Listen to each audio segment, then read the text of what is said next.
Muy bien, comenzamos este 3x7. Muy buenos días, buena semana a todos. Carlos Paredes, Enrique Chávez y Valery Vázquez de Velasco para poder comentar lo que ha sucedido en este podcast de Caretas durante esta última semana en la que ha cambiado un poco la agenda en el Congreso de la República. Se terminó de hablar ya finalmente de todas las bollerías, de los buffets, de las comidas, de las alfalfas, y ahora se comienza a pedir respuestas a algunos de los ministros. Comenzamos con Vicente Romero. Es la primera interpelación que se va a dar en el gobierno de Dina Boluarte, y estarían ocupados ahora en ver qué cosa fue lo que sucedió durante San Marcos, principalmente, ¿no? La entrada a la Universidad de San Marcos, pero también todas las acciones que se dieron policiales durante las protestas, sobre todo en enero. Comenzamos con eso y luego podemos ver también otros temas que nos llegan incluso a argucias internacionales que se están dando por parte del gobierno saliente del golpista Pedro Castillo. Comenzamos, Carlos. ¿Qué te parece lo que está pasando en el Congreso? Mira, hemos pasado de las alfalfas y las alfombras a, como dices tú, las mociones de interpelación, que creo que es un ejercicio sano, democrático, y para eso está el Congreso, para hacer control político. El primero que ya tiene día y hora para comparecer al Pleno es el ministro del Interior, Vicente Romero, va a estar el próximo jueves 9 de marzo.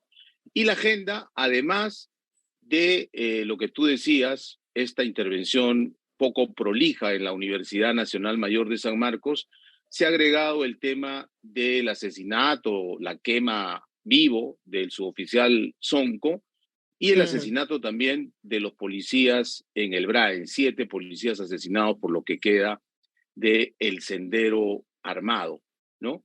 Pero yo creo que básicamente lo que busca, sobre todo la facción que hoy es de oposición, es decir, la izquierda conjunta, es hablar de la represión, porque 48 muertos, por lo menos los directamente relacionados a la actuación de la policía y del ejército, no es poca cosa. Se está exigiendo mayor diligencia, tanto en el Perú como afuera, para encontrar algún tipo de responsable, ¿no? Porque las muertes, y el derecho penal lo dice, tienen que ser responsables individualizados, ¿no? Y cada uno en su respectiva dimensión. Por supuesto que hay esferas en la responsabilidad. Hay la responsabilidad penal, que es intransferible, pero también existe la responsabilidad administrativa y sobre todo la responsabilidad política, ¿no? Que eso es a lo que apunta, creo, la interpelación al ministro Otárola, porque él fue el ministro de Defensa en los primeros días del gobierno y hoy es el jefe del gabinete que sin duda tiene una responsabilidad política mayor. Ha trascendido en la prensa sus declaraciones ante el Ministerio Público porque él sí ha ido, a diferencia de la presidenta Dina Boluarte, que le está haciendo larga, y él ha evadido responsabilidades, ¿no? Ha dicho, a mí no me dieron mi plan, el plan de acción en las Fuerzas Armadas, yo no ordené disparar. Incluso Ricardo Uceda, en su columna del Comercio, ha explicado lo que habría aportado al Ministerio Público, que son pantallazos de WhatsApp, donde se le dice, por ejemplo, al presidente del Comando Conjunto de las Fuerzas Armadas que no haya muertos, que no se use la violencia indiscriminadamente, pero no sé si eso solo basta para evadir la responsabilidad política, porque es evidente que el jefe del gabinete ministerial en un sistema presidencialista como el nuestro es el que tiene la responsabilidad política, y de eso creo va a tratar la interpelación Otárola, que se da por descontado que se va a aprobar, ¿no? Y la responsabilidad también para poder comunicar, ¿no? Lo que realmente sucedió con pruebas y aportar la ayuda a todas las investigaciones que se están dando. Y realmente no se está comunicando correctamente por parte del gobierno, según las acciones que tuvieron que darse para la versión de ellos, ¿no? Lo que sí se está comunicando es cómo cada vez aparecen más personas que murieron en situaciones en las que no estaban precisamente dentro de las marchas, ¿no? Hay investigaciones, además esto creo que es parte de lo que está sucediendo últimamente, ¿no? No se le cree a las instituciones, no se le cree a la gente que investiga, no se le cree a las pruebas, entonces cada uno de los medios está presentando propios testimonios y se encuentran estos de personas que ni siquiera estaban en las inmediaciones del aeropuerto de Puno, por ejemplo, ¿no? Según lo que se ha reportado en las últimas horas. Entonces, esta comunicación se está dando bastante mejor que la del gobierno, a mi modo de ver. En todo caso, Enrique, lo que está sucediendo por parte del Congreso, que estábamos mencionando, tiene que ver también con supuestamente esto que se iba dando, ¿no? De una dictadura por parte del gobierno de Dina Boluarte. Todos de acuerdo, las instituciones alineadas, y sin embargo comienza el Congreso de la República a cuestionar estas acciones y a desalinearse. Debilita un poco estas interpelaciones, esta posición del Congreso, lo que se estaba diciendo de que existe una dictadura en nuestro país ahora a partir del gobierno de Dina Boluarte. Es completamente errado, ¿no? Esa perspectiva de forzar, ¿no?, la figura de la dictadura. La dictadura es la que quiso imponer Pedro Castillo. Lo que tenemos son otros muchos problemas que tú has descrito. Y efectivamente, el tema de las interpelaciones te demuestra que, claro, que ante un gobierno débil y un Congreso débil, por cierto, ambas instituciones seguramente no dejarán pasar mucho tiempo para, de alguna manera, querer atacar a la otra o sacar réditos precisamente a partir de esa figura. El problema de comunicación en el Ejecutivo es serio. Lo que se está reclamando básicamente, y desde la comunidad internacional también ya se está haciendo de manera mucho más enfática, es explicaciones, ¿no? Explicaciones por estos 48 muertos que tienen dos momentos sobre todo muy importantes. Y hay que decirlo, ¿no? O sea, desde enero prácticamente ya no se, además de algunos casos aislados, lamentables, casi prácticamente ya no se dan muertos. Entonces lo que tienes es ese primer momento donde entra la Fuerza Armada. Otárola era ministro de Defensa. Y otro momento a partir del 22 de diciembre, y eso sé que lo comenta siempre sotovoce el ministro de Defensa actual, Chávez Cresta. A partir del 22 de diciembre hay otro momento en el cual la Fuerza Armada no se involucra de la misma manera. En Puno tienes a la policía en primera fila y bueno, las investigaciones pues tendrán que ir desarrollándose, pero claramente ha sido un error del Ejecutivo no establecer una versión de parte, no dar explicaciones que vayan, por supuesto, más allá de los móviles, que yo sé que lo que ellos quieren también profundizar o comunicar es el tema de los móviles de la protesta, minería ilegal, etcétera, etcétera. Eso es solamente una parte de la explicación. Y ese es probablemente el error más grande que ha cometido el Ejecutivo y que la presidenta ha dejado de alguna manera pasar, ¿no? Carlos, ¿crees lo mismo? ¿Tienes la misma sensación para terminar un poco con el tema y avanzar, por ejemplo, con la salida de José Che Vasco y por qué se ha dado? No con tanto detalle porque se nos va a ir el tiempo sino volando, pero sí entender un poco qué ha pasado ahí después de todo el escándalo de los buffets y bollerías, como decíamos. Sí, sin duda creo que al Ejecutivo le ha hecho falta voceros que expliquen y como dice Enrique, que más que expliquen, respondan por los muertos, ¿no? Porque puede haber mil causas, incluso yo soy de la teoría que ha habido provocación y hasta infiltración neosenderista en las protestas y en las marchas, pero en una democracia no se puede matar fácilmente a 48 ciudadanos por más que sean delincuentes o senderistas, ¿no? Esa es la diferencia entre un Estado de Derecho y un Estado de barbarie al que nos quería someter Sendero Luminoso. Y desde afuera hay mucha presión, Amnistía Internacional, un grupo de relatores de Naciones Unidas para los Derechos Humanos también ha mandado una comunicación, incluso le han dado un plazo perentorio al gobierno para que explique qué está pasando con esto. Y creo que haría bien Dina Boluarte y su equipo ministerial en empezar a dar explicaciones sobre hechos fácticos, ¿no? Y colaborar abiertamente con el Ministerio Público, que ya inició, entiendo, una investigación prolija, pero, a ver, vamos a ser muy realistas. El Ministerio Público no está en la capacidad ni técnica, ni logística, ni de fiscales de hacer una investigación de inmediato. Por ejemplo, en el lugar, en el escenario de las muertes, no se ha recogido No. los elementos necesarios para hacer una investigación científica, ¿no? Solo ahora hay cámaras de video por ahí, pero las responsabilidades penales son individuales, individualísimas, pero creo que tenemos que pasar también a un segundo piso de responsabilidades, que son las responsabilidades políticas, ¿no? Que creo que ahí no se ha avanzado mucho.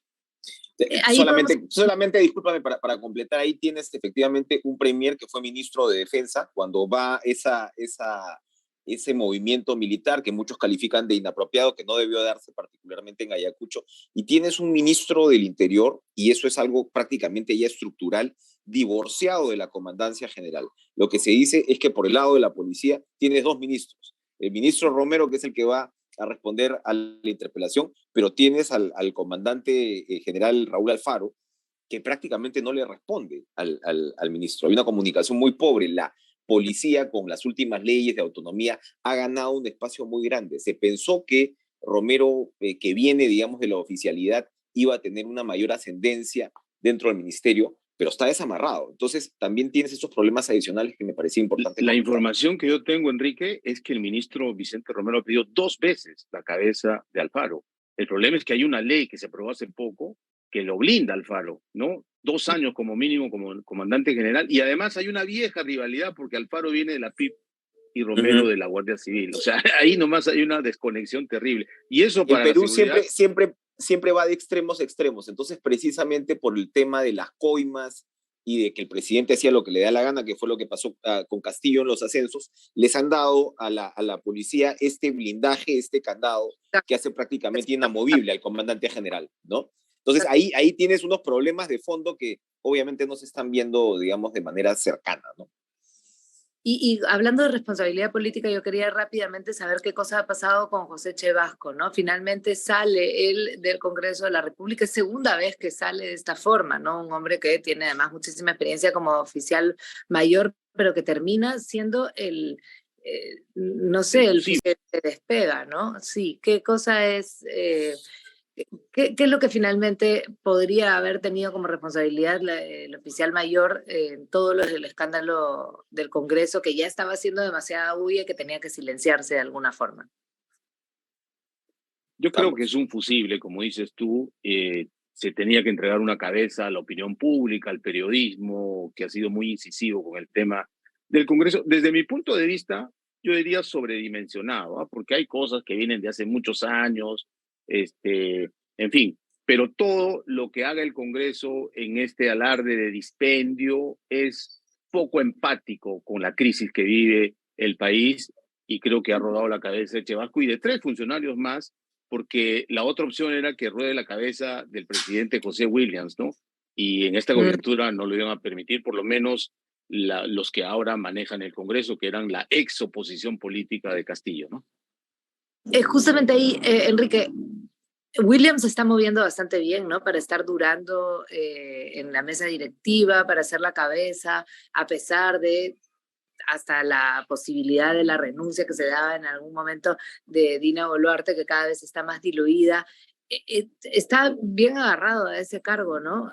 ¿Cómo explicarías así en rapidito lo que está sucediendo con el presidente del Congreso? Es interesante. Williams ha amarrado efectivamente su permanencia e incluso sobrevive a escándalos como este último. Yo creo que de todas maneras, más allá de su permanencia, sería interesante que el presidente del Congreso plantee una agenda que precisamente vaya en dirección a lo que comentan ustedes dos, los temas del privilegio o lo que proyecta un privilegio del Congreso, a pesar de que el presupuesto del Congreso sea comparativamente muy inferior, etcétera, etcétera, digamos, cala muy profundamente en la ciudadanía. ¿Sabían ustedes, por ejemplo, que el Congreso es prácticamente la única institución del Estado, porque el Contralor acaba de anunciar y se acaba de comenzar, el jueves comienza un operativo de control sobre todas las instancias del gobierno internacional, casi 180 instituciones, y el Congreso es la única que es prácticamente inauditable. Es decir, tienes el reglamento que te da una autonomía casi total, y tienes las decisiones de la mesa directiva, que son las que de alguna manera blindan al Congreso sobre cualquier supuesta irregularidad. Entonces, bien haría, por ejemplo, el presidente Williams imponer o impulsar una reforma que tenga que ver con proyectar una mayor transparencia a la ciudadanía, porque repito, y lo decía yo la vez pasada, es trágico que al final la institución más odiada sea el Congreso, porque lo que sí es una solución autoritaria, ¿no? Es Entonces, de alguna manera, ellos... ONU. ¿Perdona? Es ¿Perdona? como una especie de Consejo de Seguridad de la ONU, que hacen y deshacen, pero ellos mismos se blindan, pues, ¿no? Tienen el poder para Pero hacerlo. solo como Exacto. una nota al margen de lo que dice Enrique, después de la renuncia de PPK en marzo del 2018, la primera foto oficial que se toma el flamante presidente Martín Vizcarra es con la cúpula del Congreso, Mulder y compañía, precisamente promulgando una ley que había sido observada por Kuczynski, que le daba al Congreso autonomía absoluta para que el Congreso mismo, a diferencia de todas las instituciones, elija a su órgano de control interno, fuera del Sistema Nacional de Control. Entiendo que esa ley luego ha sido derogada, pero eso es el blindaje que se generó en tiempos de nuestro querido Lagarto Vizcarra.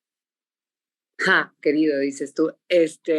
Mira, y también hay un tema ahí de pregunta en torno a lo que podría estar logrando la fiscal de la Nación, ¿no? ¿Hay blindaje, no hay blindaje? Hay ahí una bronca también importante, ¿no? Con la Junta Nacional de Justicia, y al final ella, yo ya lo había dicho en otras ediciones de este 3x7, ha cambiado bastante en su manera de cuestionar lo que está haciendo el gobierno con lo que sucedía con Pedro Castillo, ¿no? Cuando salía y daba conferencias y decía que había pues una banda criminal en el interior del gobierno, y ahora más bien se pide que sea tan fiscalizadora como lo era en este gobierno, y sobre todo con todo lo que ha pasado en los enfrentamientos y protestas. Sí, ¿Qué va a pasar ella... con la Enrique? ¿Qué va a pasar con la fiscal de la Nación? Ella tiene un estilo casi, yo diría, gamonalesco, ¿no? Que no sé si viene de una impronta casi familiar, según lo que me dicen, ¿no? O sea, los padres han sido figuras muy influyentes, ¿no? Y eran, claro, hacendados prácticamente. Entonces, quienes Terratenientes conocen a la... huancavelicanos. Exactamente, ¿no? Exactamente. Y luego, bueno, muy metidos, por supuesto, como sabemos, en política, entraban por su casa en las campañas de Lourdes Flores, ¿no? La señora madre particularmente. Entonces, claro, yo creo que hay una impronta ahí que la fiscal se debería dar cuenta un poco de en qué terreno está caminando para poder regularla. Ahora, si las investigaciones se están realizando, bueno, lo que estamos viendo en la prensa sobre los muertos, en buena medida son filtraciones de la fiscalía, ¿no? Lo que se vio en IDL, los videos, y ahora último me parece en Hildebrand también, claro, son filtraciones de fiscalía. Entonces, claro, hay una investigación que se está realizando. Vamos a ver cómo aterriza, pero en todo caso creo que la señora fiscal de la Nación debería un poco tener una mayor sensibilidad y un mayor autocontrol, eso de cuestionar la legalidad de la investigación de la Junta Nacional de Justicia le hace un flaco favor, ¿no? Así como hay un flaco favor a veces entre periodistas cuando sobre reaccionan en determinadas intervenciones y entrevistas, ¿no? Como le pasó a Juliana Oxenford esta semana. Mira, yo quería decir algo de este enfrentamiento evidente entre Fiscal de la Nación y Junta Nacional de Justicia. Yo creo que, como dice Enrique, sobrereaccionó la Fiscal de la Nación a una investigación preliminar simplemente. Pero yo sí creo que la Fiscalía sigue haciendo su chamba. Por ejemplo, acaba de abrir investigación preliminar sobre este pago muy sospechoso de 45 millones de soles a una empresa que vendió pruebas rápidas al seguro, y nada menos que ha comprendido al ministro de Trabajo, ¿no? Del cual depende Salud. También ha intervenido el Congreso, yo he la dicho Federación fiscal Peruana de Fútbol, Cuello Blanco, Reiloide, ¿no? Pero la fiscal de la Nación tiene esta actitud distinta. Es como si se viera a quien pues le tiene un poco de preferencia y a quien no se la tenía. Y eso es lo que de alguna forma preocupa, ¿no? Y además es criticado. No quiere decir que la Fiscalía no esté haciendo su trabajo. Yo creo que al igual que el Ejecutivo antes era más comunicativa, comunicaba más lo que hacían, y ahora parece que no, ¿no? Me da la impresión. Ahora, con respecto a banda criminal, yo siempre voy a insistir en lo que teníamos con Castillo, sí era una banda criminal, ¿no? En fin, o sea, yo haría una diferencia más allá de las evidentes debilidades que tiene este ejecutivo. Yo marcaría ahí en todo caso una diferencia con el ejecutivo que tenías al frente hasta hace 3 o 4 meses, ¿no? Hablando de la banda criminal, hay también unas movidas internacionales, ¿no? Están yendo a instancias internacionales las personas que salieron en el gobierno pasado de Pedro Castillo y comienzan a tener algunos resultados, ¿no? Tenemos 2 minutos, o 1 en realidad, para terminar. ¿Cómo están avanzando? ¿Hay posibilidad de que realmente se reconozca algún tipo de derecho después de lo que hizo Pedro Castillo ante algún tipo de instancia internacional? Yo creo que en la esfera interamericana imposible, ¿no? Porque la misma OEA criticó el golpe de Estado y lo calificó así, un autogolpe de Estado de Castillo. Así lo que venga a hacer la Comisión Interamericana de Derechos Humanos, que depende de la OEA, va a ser simplemente pedir que se le respete su derecho a tener una cárcel y defensa apropiada, ¿no? Claro, pero han ido más allá. Entiendo que Lourdes Juanca, por ejemplo, está más de 2 meses o 3 meses en Europa. El abogado Robles, con antecedentes senderistas, ha viajado a Suiza también a presentar el caso. Walter Ayala sale muy entusiasta a decir que ya pronto van a ordenar la liberación de Castillo. Yo creo que imposible. Y más porque pronto se va a ver el pedido de la Fiscalía de 36 meses de prisión preventiva por el caso de corrupción, ¿no? Y creo que hay posibilidad de que el juez lo dé. Así que va a tener 36 meses a falta de 18, ¿no? Uh-huh. Buena noticia ahí para rematar. Buena noticia para rematar solamente que Alberto Borea se ha sumado de manera ad honorem, según entiendo, a la estrategia del Estado peruano, eso lo maneja el sector justicia, para responderle al sistema interamericano sobre las denuncias de Castillo, ¿no? Borea tiene muy claro el concepto constitucional y yo creo que no le va a tomar en realidad mucho esfuerzo poder demostrar lo que ocurrió en el Perú y como dice Carlos, ahí coincido, es disparatado, sería disparatado pensar que Castillo pudiera conseguir algún beneficio de fondo, ¿no? Como su liberación o más aún su restitución. Lo que sí Borea es fue representante del Perú ante la OEA. ¿De dónde tanto también, no? ¿Qué dices, Carlos? No, que Borea tiene mucha experiencia también en las esferas internacionales. Fue representante del Perú ante la Organización de Estados Americanos. O sea, conoce el sistema, digamos. Digamos que sí. Muy bien, sistema. Vamos a despedirnos entonces. Son los 21 minutos de este 3x7. Nos despedimos hasta la próxima semana. Que estén todos muy bien. Y feliz Día de la Mujer el 8 de marzo, querida Valeria. Gracias. De acuerdo. Feliz Día de la Mujer. Nos vemos. Buen fin de semana. Nos vemos. Bye.